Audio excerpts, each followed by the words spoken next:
Good morning student. आज हम biology में जो चैप्टर देख रहे हैं वो सर्कुलेटरी सिस्टम मतलब परिसंचरण तंत्र को देख रहे हैं।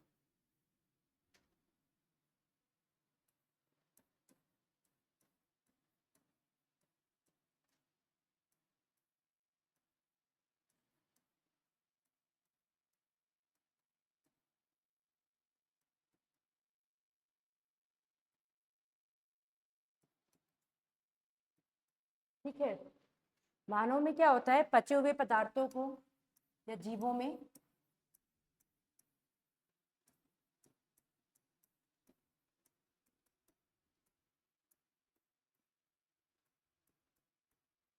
पचे हुए पदार्थों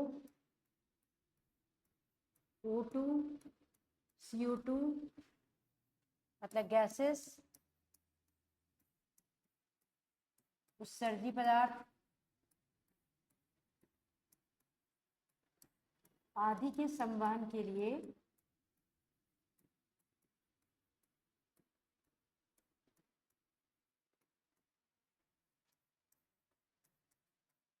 संवहन मतलब ट्रांसपोर्ट के लिए जिस तंत्र की आवश्यकता होती है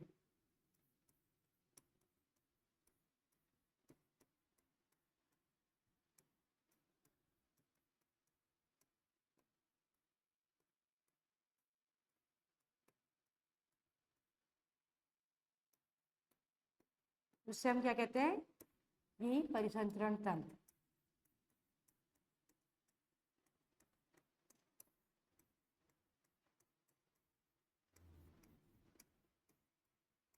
क्या मतलब है, मतलब कि जो भी हम जो भोजन खा रहे हैं उसका पाचन करके उसको शरीर के विभिन्न भागों में पहुंचाना, जो हम ऑक्सीजन ले रहे हैं उसको विभिन्न भागों में पहुंचाना, जो हमारा शरीर ऑक्सीजन जो CO2 कार्बन डाइऑक्साइड बाहर छोड़ता है उसको बाहर निकालना, और जितने भी उत्सर्जी पदार्थ हैं इनके ट्रांसपोर्ट करने के लिए जिस सिस्टम की आवश्यकता होती है उसको हम क्या बोलते हैं, परिसंचरण तंत्र बोलते हैं। ठीक है, तो ये जो परिसंचरण तंत्र है ये इसमें क्या क्या होता है कि इसके कंपोनेंट क्या क्या है।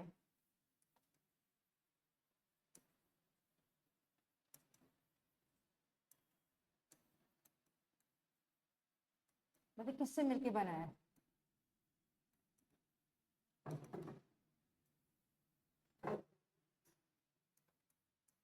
ब्लड है, हार्ट, ब्लड वेसल,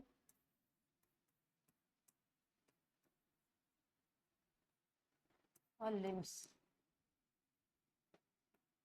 ठीक है, ये सब मिलके क्या बनाते हैं, सर्कुलेटरी सिस्टम बनाते हैं। ब्लड हमने ऑलरेडी देख रखा है, इसके अंदर RBCs, WBCs, प्लेटलेट्स, ये सब कुछ आती हैं। आज हम ये हार्ट देखेंगे और ब्लड वेसल्स के बारे में पढ़ेंगे। ठीक है,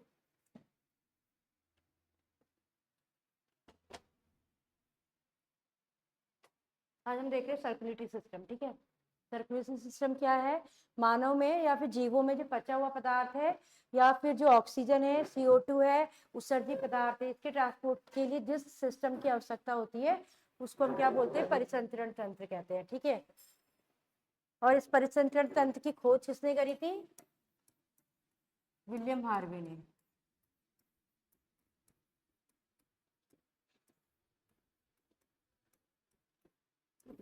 परिसंचरण तंत्र की जो खोज करी थी वो आपकी करी थी विलियम हार्वे ने करी थी। ठीक है, और ये किससे बना है, परिसंचरण मतलब सर्कुलेटरी सिस्टम में बना है, ब्लड से, हार्ट होना चाहिए और ब्लड वेसल्स होती है, लिम्स होते हैं इसमें, और इसको ब्लड इसमें मेन रूप से तो इसको ब्लड सर्कुलेटरी सिस्टम भी बोला जाता है। अब जैसे ह्यूमन है, जो सर्कुलेटरी सिस्टम होता है 2 टाइप का होता है।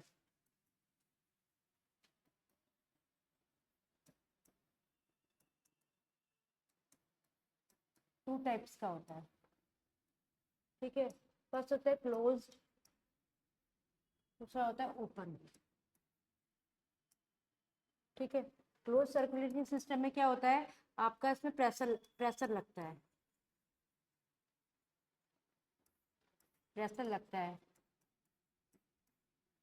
और जो ओपन टाइप का होता है इसमें क्या होता है, बिना प्रेशर के ब्लड बहता है।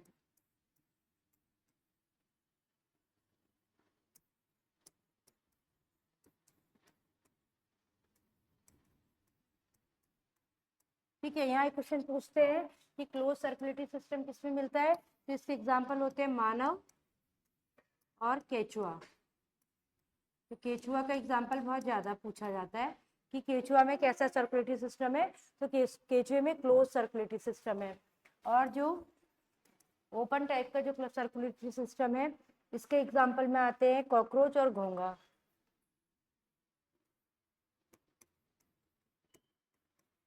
कॉकरोच और घोंघा, ठीक है, ये इसके एग्जांपल है, मतलब मोलास्का है ये। और ये आर्थ्रोपोडा।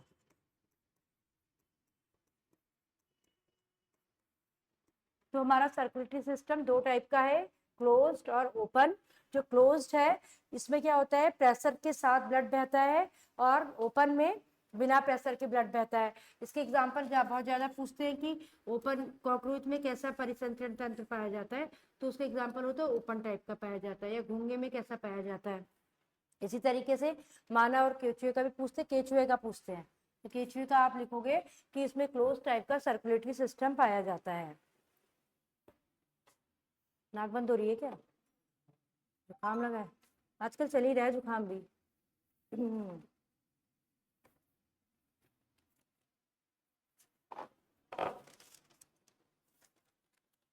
कभी बारिश हो जा रही है, कभी कुछ हो रहा है, तबीयत खराब करने वाला हो रहा है।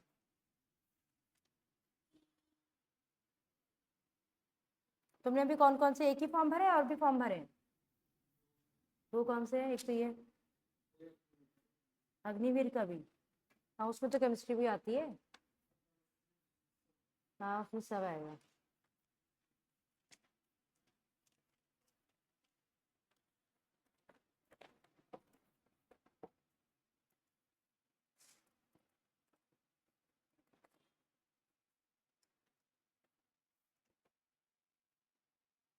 अब हम ब्लड वेसल की बात करेंगे। ब्लड तो पता ही है, ब्लड में क्या क्या होता है, आरबीसीज, डब्ल्यूबीसीज, प्लेटलेट्स, से सब काउंट होते हैं, ठीक है, ये हमने पहले पढ़ रखा है।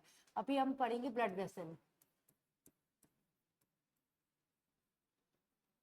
ब्लड वेसल का क्या काम होता है, हार्ट से ऑर्गन तक, फिर ऑर्गन से हार्ट तक ब्लड को ले जाने का काम। किसको? ब्लड को ले जाने का काम, हार्ट से ऑर्गन तक, फिर ऑर्गन से फिर हार्ट तक, ठीक है, किसको ले जाने का? ब्लड को ले जाने का काम।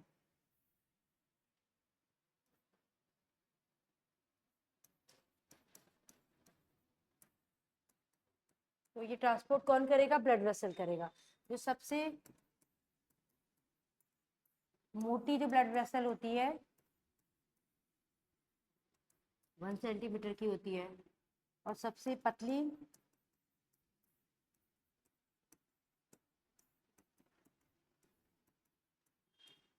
0.01 मिलीमीटर, ठीक है। तो सबसे मोटी ब्लड वेसल होती है 1 सेंटीमीटर की, सबसे छोटी होती है 0.0 सेंटीमीटर की। अब जो ब्लड वेसल भी होती है 3 टाइप की होती है, एक तो होती है धमनी, एक होती है सिरा, फिर होती है कैपिलरीज, ब्लड कैपिलरीज। इसको वेन कहते हैं, इसको आर्टरी कहते हैं, ठीक है, ब्लड कैपिलरीज, ठीक है। तो हमारी जो ब्लड वेसल कितनी टाइप की है? 3 टाइप की। काम क्या है? हार्ट से ऑर्गन तक ब्लड ले जाना, और ऑर्गन से हार्ट में ब्लड ले जाने का काम कौन करती है? ब्लड वेसल करती है। 3 टाइप की है, धमनी, सिरा और ब्लड कैपिलरीज, ठीक है। अब क्या है, जो धमनी है, धमनी क्या करती है, जिसको हम आर्टरी बोलते हैं,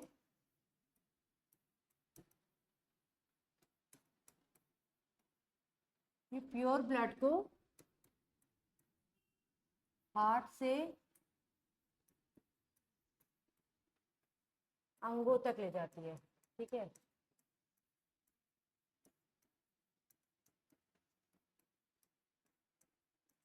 लेकिन इसका एक अपवाद है, अपवाद बहुत ज्यादा पूछे जाते हैं। तो पल्मोनरी,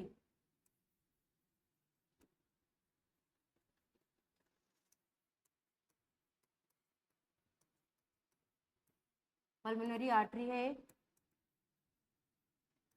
ये क्या करती है, ये क्या करती है आपकी, ये आपका अशुद्ध रक्त को ले जाती है।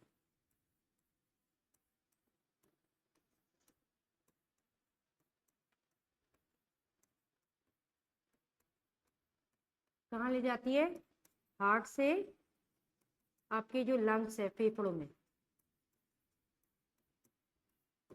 ठीक है, क्या है,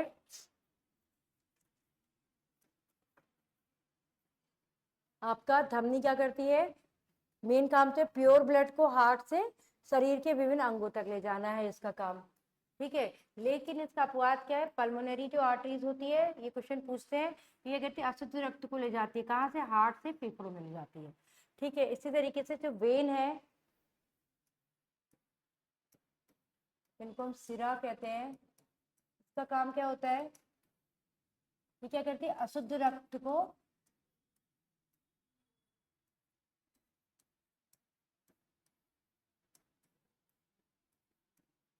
अंगों से हार्ट में ले जाती है।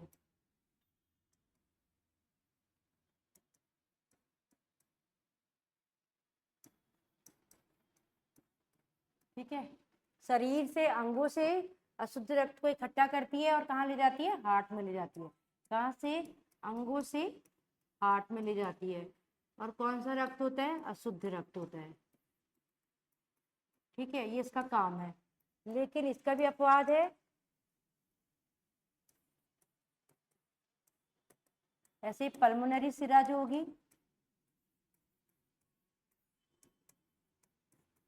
वो क्या करेगी, आप शुद्ध रक्त को ले जाएगी, शुद्ध रक्त को फेफड़ों से हार्ट में ले जाएगी, फेफड़ों को से हार्ट में। ठीक है, क्या मतलब, आपके शुद्ध रक्त के जो फेफड़े हैं, इसको हार्ट में ले जाएगी, शुद्ध रक्त को। ठीक है, इसके बाद आती है कैपिलरीज।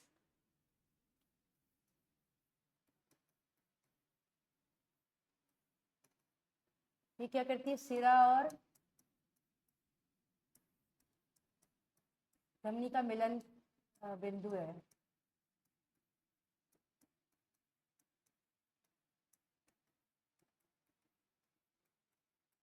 ठीक है, टिश्यू और रक्त के बीच पदार्थों की अदला बदली करता है।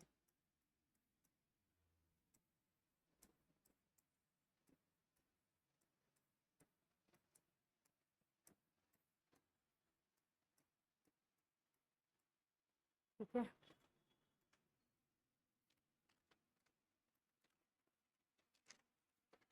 अब हम पढ़ेंगे इसमें हार्ट को।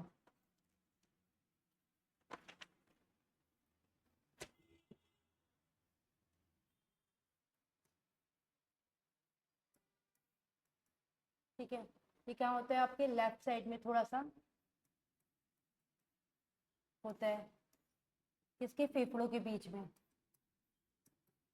थोड़ा सा लेफ्ट होगा, फेफड़ों के बीच में।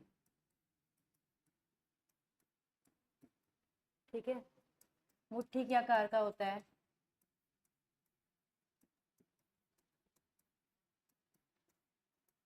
वजन 300 mg, 300 ग्राम इसका वजन होता है। और ये किससे घिरा रहता है, इसमें 4 चैम्बर होते हैं। ठीक है, 2 अलय होते हैं, अलिंद, और किलगिल से बोलते हैं। ठीक है, और 2 निलय, वेंट्रिकल। ठीक है, इस तरीके से मान लो 4 चैम्बर हैं, ऊपर के 2 चैम्बर को अलिंद बोलेंगे, नीचे के बोलेंगे निलय। ठीक है, मतलब ऑरिकल और वेंट्रिकल भी लिख देती हूँ।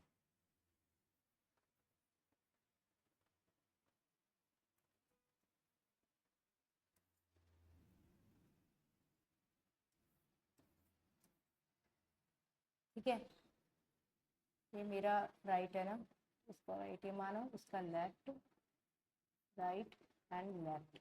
मतलब कि जो आपके फेफड़े हैं इसके 4 चैम्बर होते हैं। मनुष्य की बात कर रहे हैं, 2 ऑरिकल, ऊपर वाले अलिंद और नीचे वाले 2 वेंट्रिकल निलय।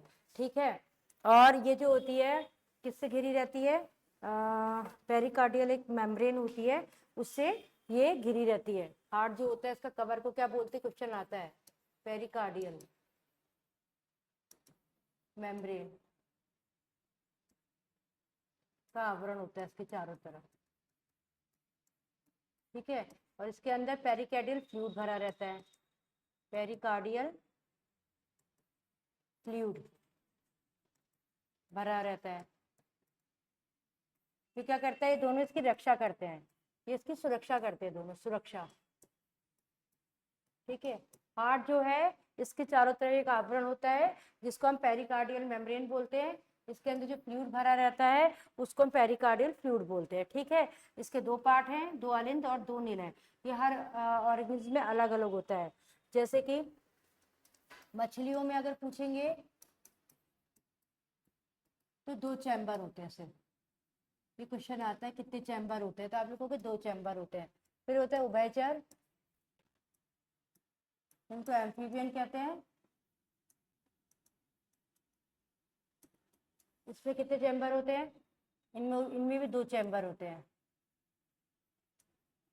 इसके बाद आते हैं रेप्टाइल, इसमें कितने होते हैं, 3 चैम्बर। रेप्टाइल में कौन होते हैं, जैसे सांप हो गया, छिपकली हो गई। ठीक है, लेकिन इसका अपवाद क्या है, अपवाद पूछते हैं। जो आपका वो होता है क्रोकोडाइल, क्रोकोडाइल को क्या कहते हैं, क्या बोलते हैं यार, क्रोकोडाइल को क्या बोलते हैं, क्रोकोडाइल को हिंदी में क्या कहते हैं, नहीं वो तो मैडम तो फ्रॉग हो गया, क्रोकोडाइल क्या बोलते हैं, मगरमच्छ।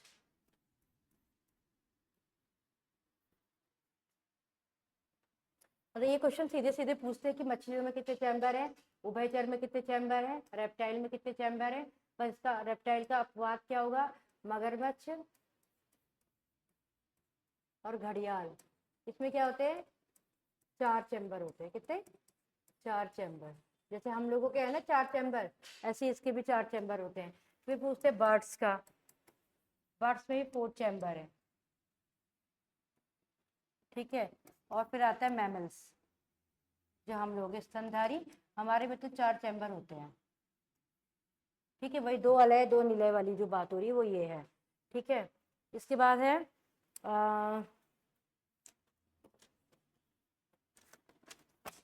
जैसे हमने हार्ट तक चित्र बनाया था, तुमने ग्रेजुएशन कर लिया है क्या, ग्रेजुएशन कंप्लीट है, कर रहे हो, करोगे जॉब।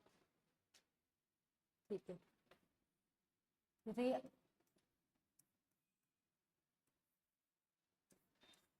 एन लिख दे रही हूँ, बी लिखती हूँ।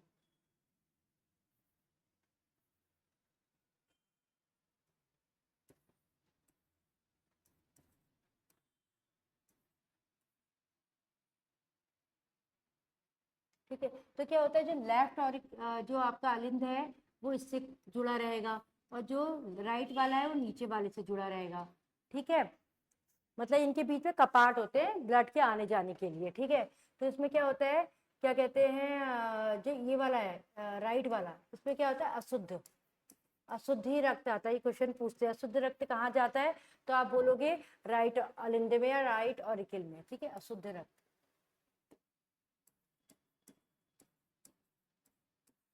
अशुद्ध रक्त इधर आता है। ठीक है, और शुद्ध रक्त कहाँ आएगा, लेफ्ट साइड में। ठीक है, और यहाँ पे क्या होता है, थ्री का पार्ट होता है, थ्री का पार्ट भी पूछते हैं, थ्री का पार्ट, क्योंकि यहाँ पे अशुद्ध रक्त है तो मिक्सिंग ना हो इसलिए यहाँ पे 3 का पार्ट है, और यहाँ पे क्या है 2 का पार्ट है, दो का पार्ट होंगे सिर्फ ब्लड के फ्लो करने के लिए। ठीक है,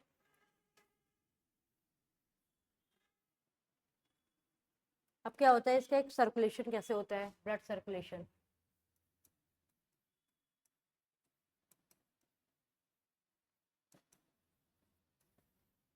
जितनी भी वेन होती है ना, ये क्या करती है, सारा अशुद्ध रक्त इकट्ठा करती है, और जो आपकी वेना कावा होती है, मतलब महासिरा, इसमें इकट्ठा करती है। इस वेना कावा से ये ब्लड कहाँ जाता है, आपके हार्ट में जाता है।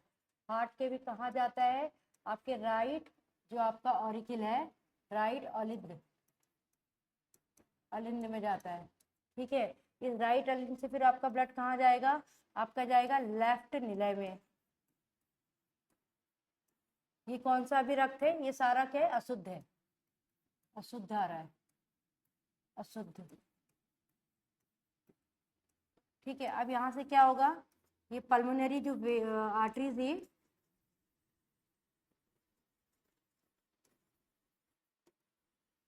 पल्मोनरी आर्टरी के थ्रू कहाँ जाएगा, ये आपका फेफड़े में जाएगा, अशुद्ध रक्त। फेफड़े में क्या हो जाएगा, ऑक्सीजन के आदान प्रदान से क्या होगा, आपका ब्लड शुद्ध बनेगा। ठीक है, क्या हुआ, ये शरीर है आपका, अंग है, अंगों से अशुद्ध रक्त आया वेन, वेन से क्या, वेना कावा, बहुत सारी वेन मिलके क्या बना दी, वेना कावा बनाई। इस वेना कावा से आपके हार्ट में आया, और हार्ट के भी किस पार्ट में आया, राइट साइड में आया, राइट अलिंद में। राइट अलिंद से फिर कहाँ गया, राइट नीलन में। राइट नीलन से क्या हुआ, परमली जो आर्टरी थी उसके थ्रू ये फेफड़े में आया, फेफड़े में जाके क्या हुआ, ये ब्लड आपका शुद्ध हो गया। अब ये शुद्ध रक्त है, ये आपका पल्मोनरी वेन से, पल्मोनरी वेन से कहाँ आएगा आपका, आपका जो लेफ्ट है, लेफ्ट अलिंद में आएगा। ठीक है, लेफ्ट अलिंद से फिर ये कहाँ जाएगा, आपका क्या जाएगा, आपका जाएगा लेफ्ट निलय में, और लेफ्ट निलय से क्या होगा, फिर आर्टरीज के थ्रू ये फिर अंगों में चले जाएगा, आर्टरीज के थ्रू, मतलब धमनियों के थ्रू। तो ये फ्लो चार्ट होता है, ऐसे ऐसे हमारे बॉडी में ब्लड का फ्लो होता है, इस तरीके से। ठीक है, ये सब एक साइकिल है कि कैसे ये साइकिल चलती है। ठीक है, तो इस तरीके से ये साइकिल चलती है और ब्लड का फ्लो होता है।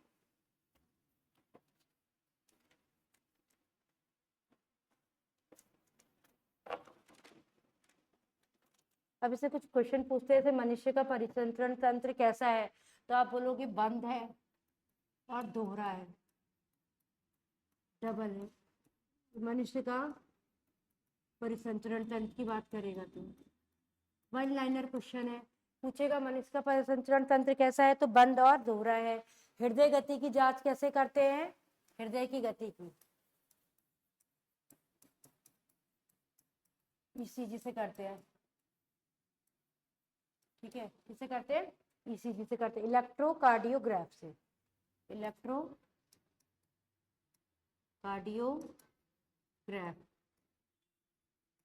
ठीक है, तो हृदय की गति की जांच होती है ईसीजी से होती है।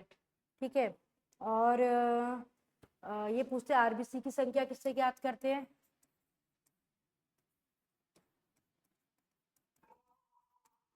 तो बोलोगे हीमोसाइटोमीटर।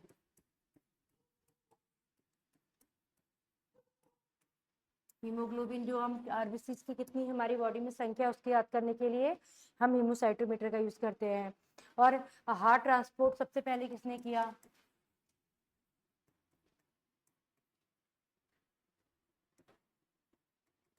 तो कहते हैं क्रिश्चियन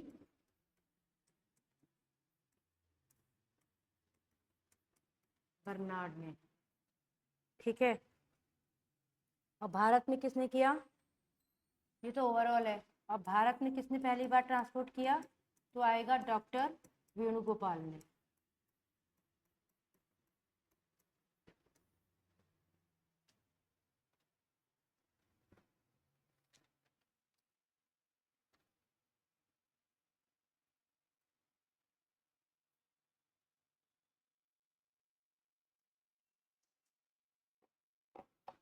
बीपी का पूछते हैं, ब्लड प्रेशर,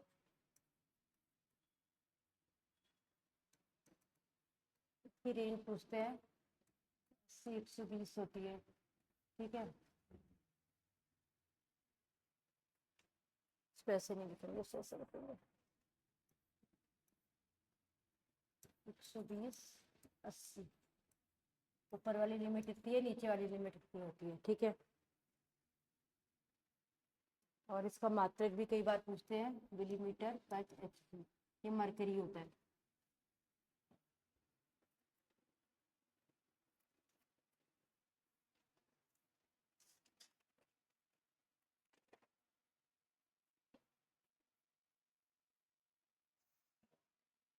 हार्ट बीट पूछ लेते हैं। मनुष्य में, हम लोगों में कितनी होती है, वयस्क में 72 पर मिनट, ठीक है। बच्चों में होती है 120 पर मिनट, और जो भ्रूण होता है उसमें 150 पर मिनट। और अगर बुढ़ियों की बात करेंगे, वृद्ध की, 60 पर मिनट।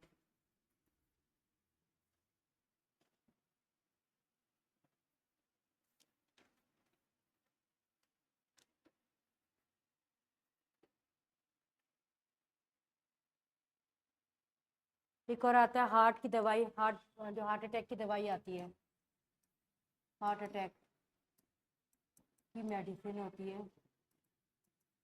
होती बीटा ब्लॉकर, बीटा ब्लॉकर, ठीक है। ये मेडिसिन पूछते हैं कि हार्ट की दवाई कौन सी है, तो आप बोलोगे बीटा ब्लॉकर है, बीटा ब्लॉकर।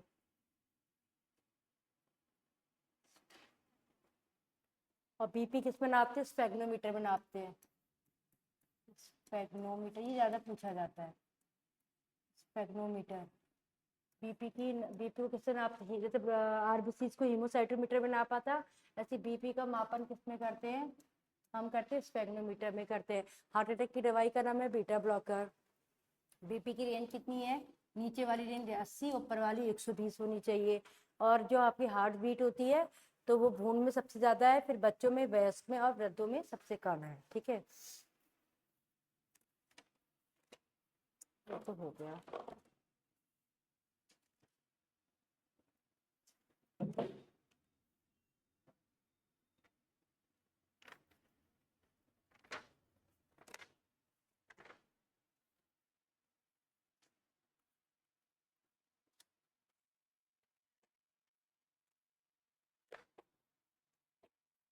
हम स्केलेटन सिस्टम देख लेते हैं।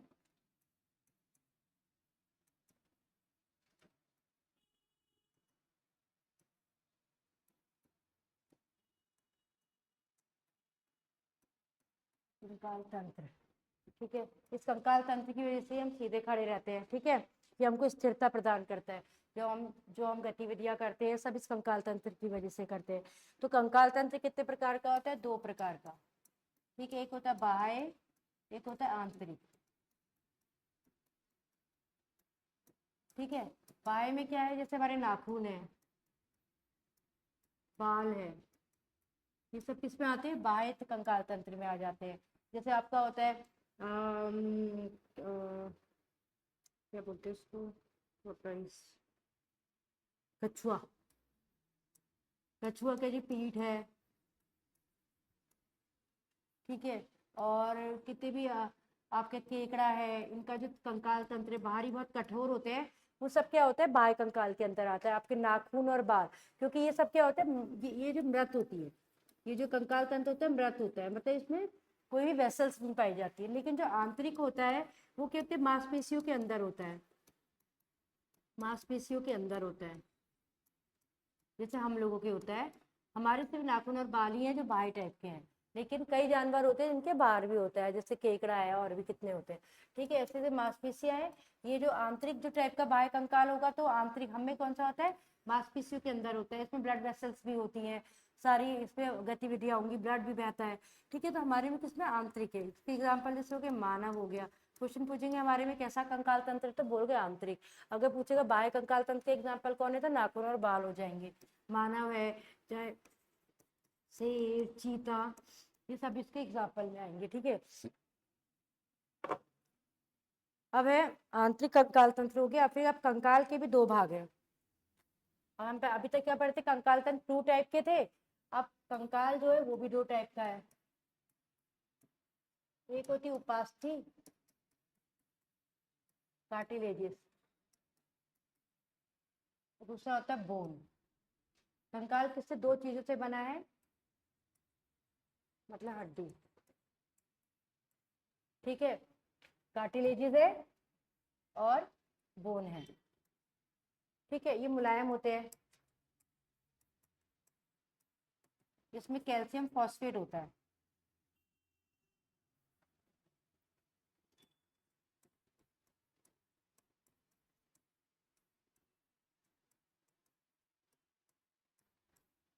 ठीक है, इसमें होगा कैल्शियम फॉस्फेट, और कैल्शियम कार्बोनेट नहीं मिलेगा। इसमें कैल्शियम फॉस्फेट उपस्थित है लेकिन कैल्शियम कार्बोनेट नहीं होगा, कैल्शियम कार्बोनेट नहीं होगा इसमें। ठीक है, ये मुलायम होता है, और कहाँ कहाँ मिलता है, कि जैसे नाक है हमारी, देखो ये बहुत मुलायम है ना, हिल जाती है, जैसे कान हो गया, या फिर जो हमारी जो हड्डियां हैं, हड्डियों के आगे सिरों में, हड्डियों के आगू में, हड्डियों के आगे सिरों में, आगे मिलेगा। ठीक है, क्या है इसमें, ये मुलायम क्यों है, क्योंकि इसमें कैल्शियम फॉस्फेट है और कैल्शियम कार्बोनेट नहीं है। ठीक है, अब बोन की क्या होगी, बोन है ये जो होते हैं, इसमें कैल्शियम फॉस्फेट और कैल्शियम कार्बोनेट दोनों होता है, कैल्शियम फॉस्फेट और कैल्शियम कार्बोनेट दोनों उपस्थित होगा।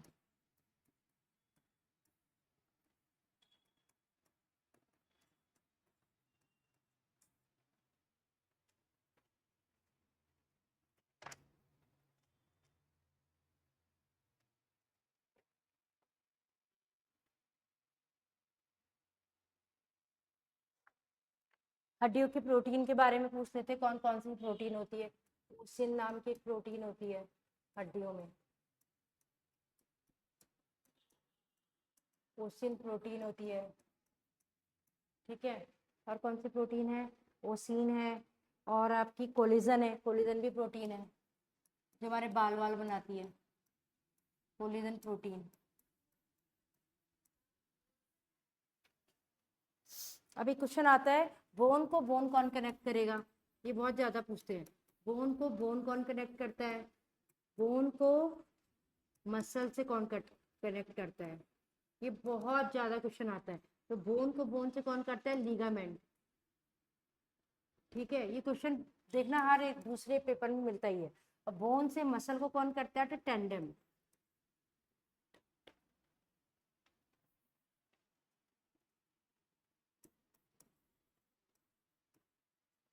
टेंडम। ठीक है, ये क्वेश्चन बहुत ज्यादा पूछते हैं कि बोन को बोन से कनेक्ट कनेक्ट कौन करेगा, तो आप बोलोगे लीगामेंट करेंगे। अगर पूछेगा कि बोन को मसल से कौन कनेक्ट करेगा, तो आपको टेंडम करेंगे। अब है, हड्डियों की संख्या कितनी है, हड्डी कितनी है पता है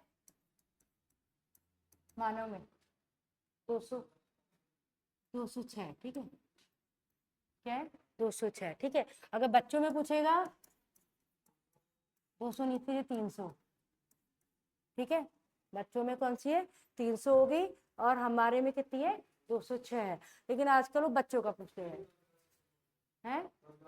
हाँ नवजात शिशु में तो 200 300, बताइए ये क्वेश्चन आजकल ये नवजात शिशु का पूछ लेगा कि क्या है। और टेंडम वाला भी बहुत कंफ्यूजिंग हो जाता है, हम लोग टेंडम लगा देते, कभी लिगामेंट लगा देते हैं, तो उसको भी ध्यान रखना, ये क्वेश्चन तो फ्रिक्वेंटली पूछे ही जाते हैं। अब हम बात करते हैं कि कितने हड्डियां क्या है, मतलब मेन मेन देख लेते हैं कहाँ की क्या क्या हड्डियां हैं जो पूछते हैं मोस्टली। ठीक है, अब हम ये बोल रहे हैं मानव शरीर की हड्डियों को 2 भागों में बांटा गया है, इन्होंने एक अपेंडिकुलर बोला है, मतलब जो हमारे ये वाले काम करते हैं, हाथ पैरों की हड्डी को क्या बोलते हैं, अपेंडिकुलर। अपेंडिक्स से अपेंडिकुलर बोला है, इनको अनुबंधी उपांगी बोला है। मैं इंग्लिश में ही लिखा हूँ या किसमें बोलूँ, अपेंडिकुलर देख लेते हैं। ठीक है, अपेंडिकुलर। एपेंडिकुलर बोन होती है, ये किसकी, आपके हाथ पैरों की। ठीक है, अगर आपके एक हाथ की बात करेंगे तो उसमें कितनी हड्डी है, 30, इसमें भी 30, इसमें भी 30, इसमें भी 30, पैरों में भी, दो हाथों में मतलब टोटल 60 हड्डियां हो गई। इसमें कितनी हो गई, 60 हो गई। पैरों की, एक पैर में भी कितनी हड्डियां है, 30, दूसरे में भी 30, तो टोटल 60 हो गई। तो कुल मिला के कितने हो जाएंगे ये, 120। और कुछ एक्स्ट्रा हड्डियां इसमें और आती है 6, तो ये 126 होती है। तो आप ये बोलोगे कि अपेंडिकुलर हड्डियां कितनी है, तो आप बोलोगे 126। ठीक है, कितनी हड्डियां, 126 हड्डियां है। ठीक है, अब पूछेगा हाथ की कुछ हड्डियों के बारे में पूछ लेता है, ये हड्डी कहाँ पाई जाती है, तो ह्यूमर, तो हौ से याद कर लेना, ह्यूमर। ठीक है, बहुत ज्यादा पूछते हैं कि ह्यूमर हड्डी कहाँ की है, तो आप बोलोगे हाथ की है। रेडियल और अल्ना भी पूछ लेते हैं, रेडियल और अल्ना, रेडियल और अल्ना। ठीक है, टोटल में याद रखना अपेंडिकुलर बोन कितनी, 126 है। मतलब हम लोग तो हिंदी में बोलेंगे क्या बोलते हैं, अनुबंधीय उपांगी, अनुबंधीय उपांग बोल दो, उपांग। ठीक है, टोटल कितने, 126 है, जिसमें से एक हाथों की अगर पूछेगा तो 60 बोलना, पैरों की बोलेगा तो 60। ठीक है, अगर हाथों की हड्डी मेन हड्डियां कुछ पूछेगा तो रेडियल, अल्ना और ह्यूमर वो पूछता है कि ये कहाँ की हड्डी है। इस तरीके से पैरों की हड्डियां भी कुछ पूछता है। एक फीमर होती है, तो फीमर को कैसे याद करोगे, फुट, फुट से फीमर। ठीक है, हाँ, तो इसको याद कर लेना। और पटेला है, टिबिया है, ये सब इसके एग्जाम्पल है, कुछ पूछ लेते हैं। टिबिया कहाँ की हड्डी है, पटेला कहाँ की, पटेला घुटने की हो जाती है। ठीक है, तो कुछ कुछ हड्डियां हैं जो याद रखनी है कि कहाँ की है, क्योंकि ये क्वेश्चन पूछता है।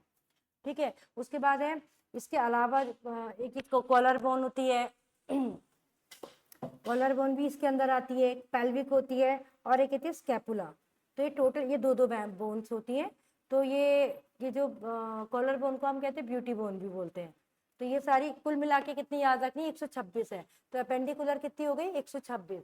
उसके बाद जो बची दूसरी दो टाइप की है ना, अपेंडिकुलर है और फिर एक्सियल है।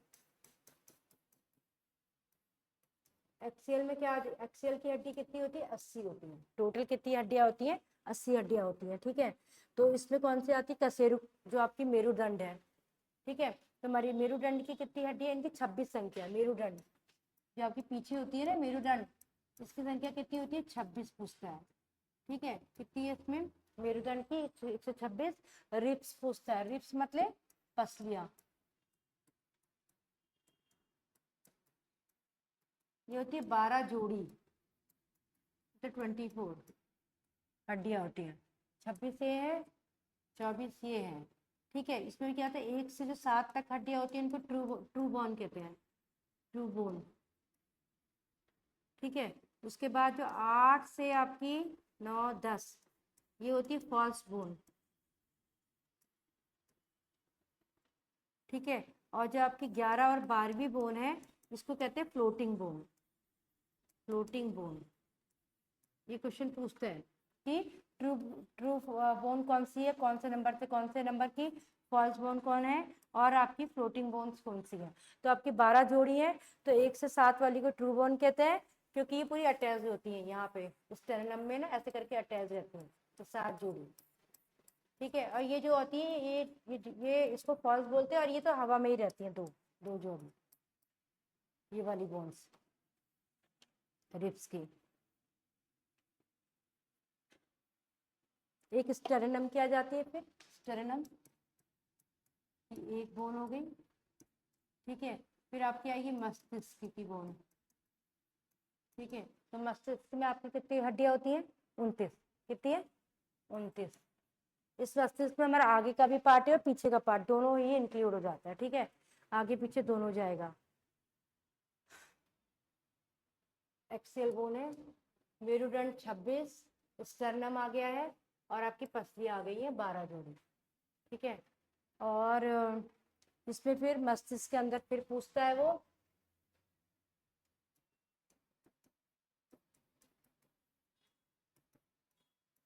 खोपड़ी की पूछेगा तो आप बोलोगे 22। फेस की पूछेगा तो 14 है यहाँ, इसके डिवाइड होगी। मतलब ये ना जो खोपड़ी की हड्डी है इसको भी दो बार ये आगे डिवाइड होती है। सिंपल सिंपल तो है, खोपड़ी भी पूछेगा तो 22 बोलोगे, फेस की पूछेगा फेस में कितनी हड्डियां है तो आप बोलोगे 14 हड्डियां हैं। ठीक है, और हंसने में भी 14 हड्डियां ही यूज करती हैं, और कपाल की 8। मतलब ये दोनों मिलके ये बना रही है 22। ठीक है, कान में पूछ लेते हैं, कान में कितनी हड्डियां हैं तो 6। एक हाइट की हड्डी होती है हमारी जबड़े में होती है, जबड़े में एक एक हड्डी होती है, सिर्फ एक हड्डी। मस्तिष्क में आपके टोटल होगी 29। ठीक है, उस 29 में से जो आप बोलोगे खोपड़ी में बोलेगा तो आप 22 बोलोगे। ठीक है, और फेस में बोलोगे, आपके जो फेस में कितनी होती है 14। अब हंसने में कितनी हड्डियां काम करती है तो भी आप लोगोगे 14, क्योंकि फेस की हड्डियां है। ठीक है, और कपाल में कितनी है 8, तो ये दोनों मिलके खोपड़ी की हड्डियां बना रहे हैं। बाकी 6 कान की हो गई, एक जबड़े की होगी, इसके अंदर इतनी हड्डियां आ रही हैं आपकी खोपड़ी के अंदर। ठीक है, अगर शरीर की सबसे छोटी हड्डी बोलेंगे तो कौन सी होगी? कान की स्टेपस नाम से है। कौन सी सबसे छोटी?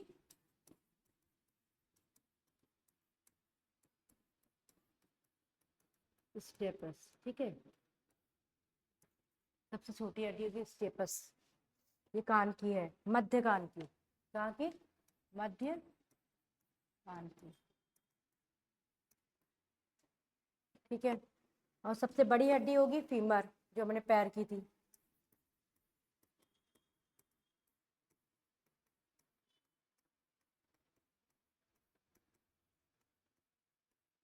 फीमर होगी, कहाँ है? पैर में आपके, या जांग की भी बोल सकते हो सीधे सीधे। ठीक है, सबसे कमजोर हड्डी बोलेगा तो आप बोलोगे कैल्विक या कॉलर, कॉलर बोन जो होती है सबसे कमजोर।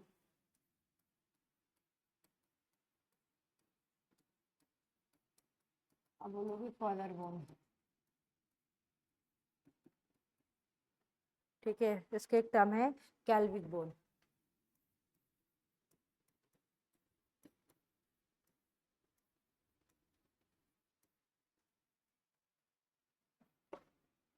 सबसे मजबूत हड्डी बोल रहे जबड़े की हड्डी है। ठीक है, सबसे मजबूत कहाँ की? जबड़े की, सबसे मजबूत।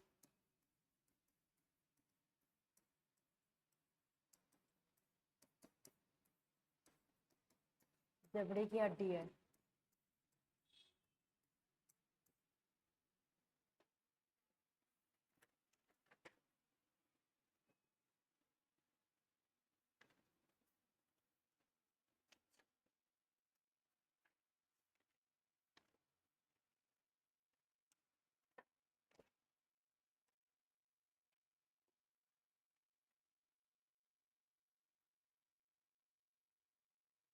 मांसपेशियों की संख्या बोलेगा तो 700 है। ठीक है, कंकाल की मांसपेशियों की संख्या कितनी है? 700 होती है।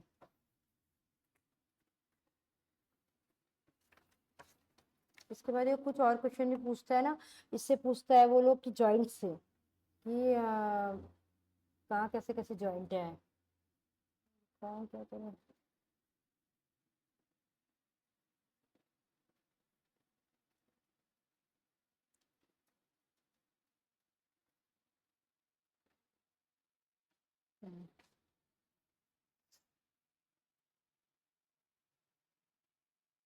जॉइंट्स।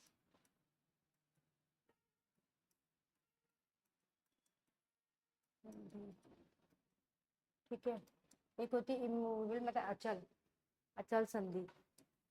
अचल, अचल मतलब जो मूवमेंट नहीं कर सकती है, और ये होती है चल, जो मूवमेंट कर सकती है। ठीक है, इमूवेबल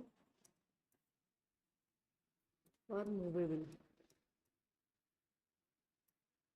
ठीक है, तो क्या है, जो आपके जॉइंट्स होते हैं दो टाइप के होते हैं, जो एक तो मूव कर सकते हैं और एक मूव नहीं कर सकते हैं। जैसे जो मूव नहीं कर सकते, आपकी खोपड़ी, अंदर आपका ये नहीं कर सकता। ठीक है, आपका दांत मूव नहीं कर सकता। ठीक है, इसी तरीके से मूवेबल कौन है? थोड़ी बहुत जो करती है, स्लाइटली जो करती है। ये इसमें क्या है, ये भी 3 है ना, ठीक है, स्लाइटली, स्लाइटली, अपूर्ण संधि।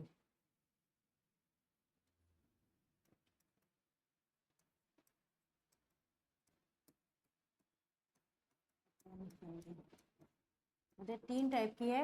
एक तो जो पूरी बिल्कुल मूव नहीं कर सकते, एक थोड़ा बहुत जो मूव करते हैं, एक जो अच्छे से मूव कर लेते हैं।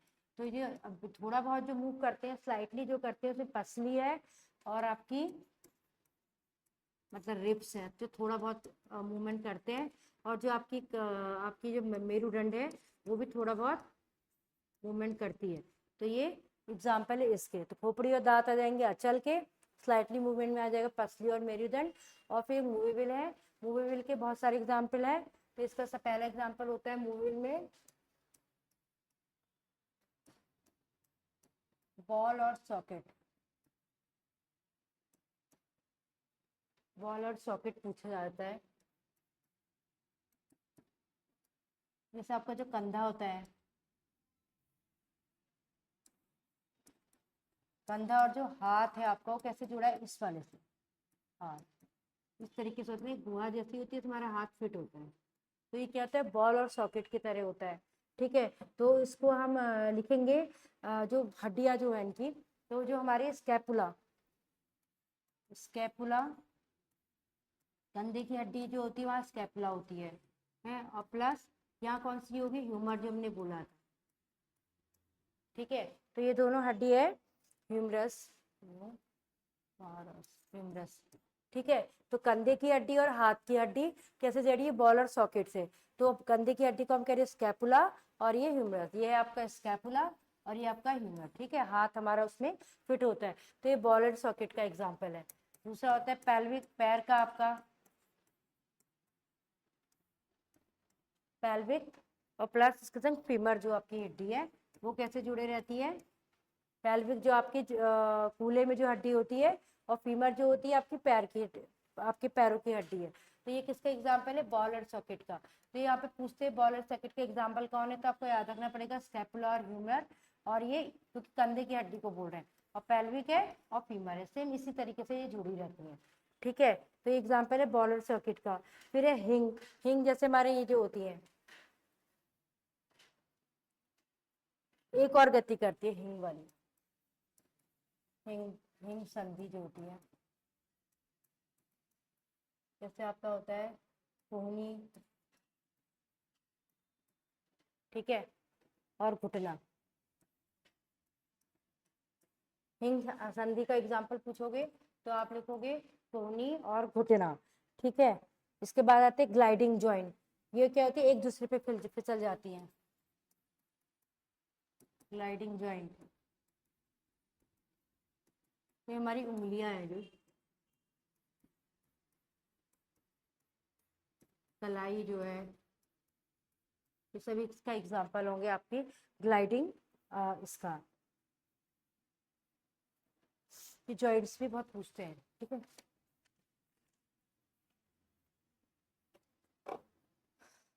अब पूछे मेजर यूनिट्स ऑफ ऑर्गन, ये भी पूछते हैं।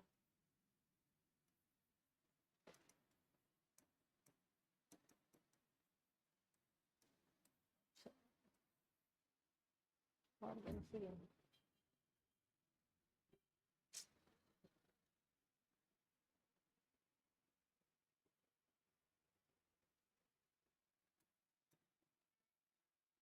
ठीक है, अगर सेल की यूनिट पूछेगा तो सेल किसकी यूनिट है, बॉडी की। बॉडी की यूनिट कौन होता है, सेल होता है। ठीक है, और ब्रेन की पूछेगा तो क्या लिखोगे, ब्रेन की यूनिट कौन है, न्यूरॉन। कौन है, न्यूरॉन। सिंपली पूछ लेते हैं कि बॉडी की यूनिट कौन होगा, सेल होगी। ब्रेन की यूनिट कौन होगी, न्यूरॉन होगी। हार्ट की यूनिट, हार्ट की पूछेगा तो कार्डियल।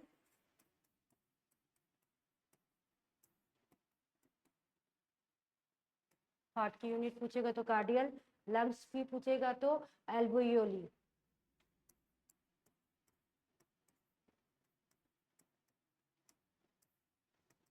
इसकी है लंग्स की। ठीक है,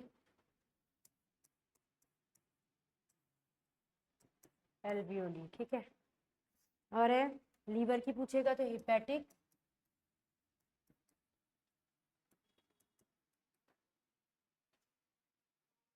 किडनी की पूछेगा तो नेफ्रॉन।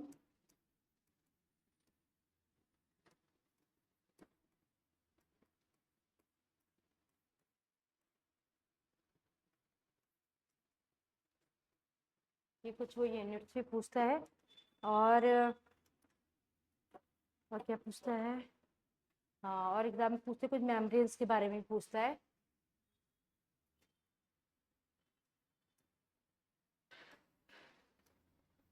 जैसे मस्तिष्क की मेम्ब्रेन पूछेगा, तो ये मेनिंजाइटिस, क्या है, मेनिंजाइटिस।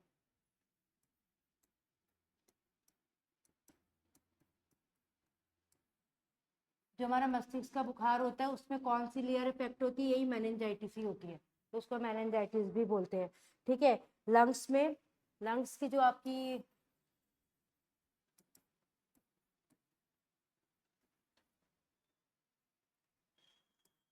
प्लूरल मेम्ब्रेन, हिंदी में कहते हैं फुफ्फुस झिल्ली, फुफ्फुस।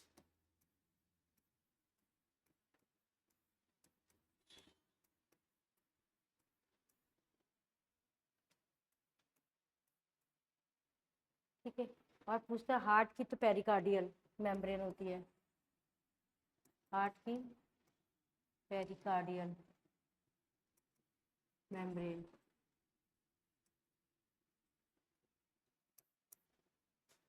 और पूछते किडनी की, पेरिटोनियन,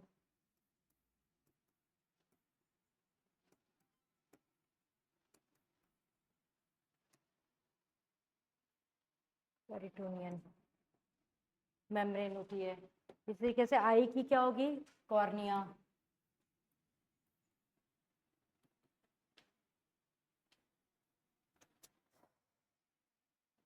ये इनके कुछ मेम्ब्रेन्स हैं।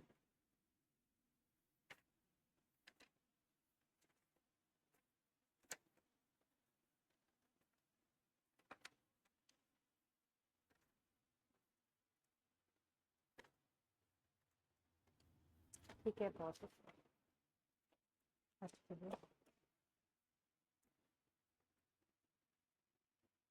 उसमें आफबाउ लॉ और ये सब कुछ आते होंगे, हुंड और पाउली वाली जो होते हैं।